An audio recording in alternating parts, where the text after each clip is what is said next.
எல்லோருக்கும் வணக்கம் நேயர்களே. இந்த வீடியோவில் என்ன தெரிந்து கொள்ளப் போகிறோம் அப்படின்னு பார்த்தீங்கன்னா, ரொம்ப முக்கியமான ஒரு விஷயத்தை பற்றி தான் தெரிந்து கொள்ளப் போகிறோம். சற்று முன் பார்த்தீங்கன்னா, ஒரு குறிப்பிட்ட விஷயம் தளபதி விஜய் மற்றும் விஜய் மனைவி சங்கீதா அவர்கள் ஃபோனில் பேசின முக்கியமான விஷயம் இப்போ சமூக வலைத்தளங்களில் மிக பெருமளவுக்கு வைரலாக போயிட்டு இருக்குது.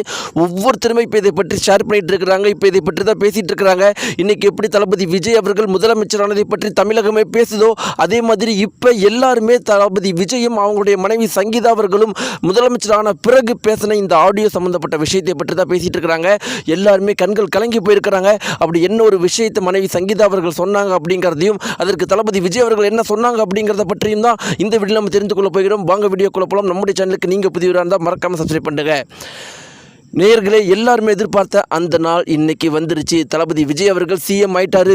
ஒவ்வொருத்தருமே தளபதி விஜய் அவர்கள் எப்போ சிஎம் ஆவார் அப்படிங்கிற ஒரே நாளை தான் எல்லாரும் எதிர்பார்த்துட்டு இருந்தோம். அந்த நாள் இன்னைக்கு வந்துருச்சு. சரியா ஒரு வாரத்துக்கு முன்னாடி 108 தொகுதிகள் தளபதி விஜய் அவர்களான கட்சியான தாவேகா வெற்றி பெற்ற உடனே தமிழகமே மகிழ்ச்சியாக இருந்துச்சு. ஆனால் 108 ஜெயிச்சா வெற்றி பெற முடியாது, இன்னும் 10 தொகுதி தேவைப்படுது. ஆனால் எந்த ஒரு கட்சியுமே ஆதரவு தெரிவிக்காமல் கடந்த ஒரு வார காலங்களாக தளபதி விஜய் அவர்கள் கஷ்டப்பட்டதை விட தமிழக மக்கள் தான் ரொம்பவே கஷ்டப்பட்டாங்க. தமிழக மக்கள் போராட்டத்துக்கே தயாராகிட்டாங்க. தளபதி விஜயை தவிர வேற யாருமே சிஎம் ஆகக்கூடாது, அப்படி இல்லைனா மீண்டும் ரீஎலெக்ஷன் வைங்க, எங்கள் தளபதி விஜய் அவர்களை 200க்கும் மேற்பட்ட தொகுதிகளை நாங்கள் வெற்றி பெற வைக்கிறோம் அப்படின்னு சூளுரைத்தாங்க. அதற்காக போராட தயாராக இருந்தாங்க. இப்படி ஒரு சூழ்நிலை தான் தளபதி விஜய் அவர்கள் இன்றைக்கி முதலமைச்சர் இருக்கார்.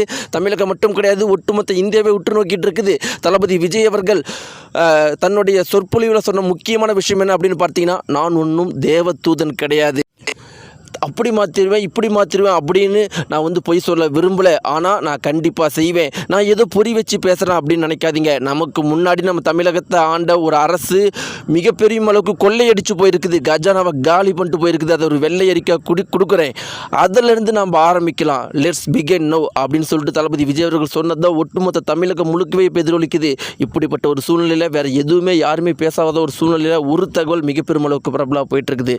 அது என்ன அப்படின்னு பார்த்தீங்கன்னா, தளபதி விஜய் மனைவி சங்கீதா அவர்களும் தளபதி விஜய் அவர்களும் முதலமைச்சரான பிறகு பேசின ஒரு குறிப்பிட்ட ஆடியோ சம்மந்தப்பட்ட தகவல் மிகப்பெரும் அளவுக்கு வைரலாக இருக்குது. அதில் என்ன இருக்குது அப்படின்னு பார்த்தீங்கன்னா, மனைவி அவர்கள் முதல்ல சொன்ன விஷயம் என்னவாக இருந்துச்சுன்னா, வாழ்த்துக்கள், நீங்கள் 30 வருட காலங்களாக இதை நோக்கி தான் இருந்தீங்க அப்படிங்கிறது எனக்கு மட்டும்தான் தெரியும். அதை விட ரொம்ப முக்கியமான விஷயம், எங்கள் குழந்தைகளையும் என்னையும் கண்டுக்காமல் இருந்ததுக்கான காரணமும் இதுதான். ஆனால் அது நீங்கள் அடைஞ்சிட்டீங்க. நான் உங்களை விட்டு பிரிஞ்சிருந்தாலும் நம்முடைய குழந்தைகளுக்கு நீங்கள் எத்தனை நாள் பாசம் காட்டலைனாலும் குறைஞ்சபட்சம் தமிழக மக்களுக்கு நீங்கள் பாசம் காட்டுவீங்கன்னு எனக்கு தெரியும்னு சொன்னதுக்கு தளபதி விஜய் அவர்கள், நீ என்னை விட்டு பிரிஞ்சு போனதை பற்றி நான் கவலைப்படலை. அதுக்கு முக்கியமான ரீசன் என் மேலே தப்பு இருக்குது அப்படிங்கிறது எனக்கு தெரியும். நான் தமிழக மக்களுக்காகவும் தமிழக அரசியலுக்காகவும் என்னுடைய அர்ப்பணிப்பு முழுக்க இருந்த காரணத்தினால என்னால் நம்ம குடும்பத்தோட நேரம் செலுத்த முடியல. ஆனால் தமிழகத்தில் இருக்கிற ஒவ்வொரு குடும்பத்தையும் நான் அவங்க சந்தோஷமாக இருக்கிறதுக்கான அனைத்து பாடுகளும் படுவேன் அப்படின்னு தளபதி விஜய் அவர்கள் சொன்ன விஷயம் தான் இன்றைக்கி மிக பெருமளவுக்கு வைரலாக போயிட்டுருக்குது. நேயர்களே, இந்த தகவலை பற்றி உங்களுடைய கருத்துக்கள் என்ன? தளபதி விஜயும் சங்கீதா அவர்களும் சேரணுமா கூடாதா? உங்களுடைய கருத்துக்கள் மறக்காம கீழே இருக்கிற கன்வர்ஸை தெரிவிங்க. நன்றி.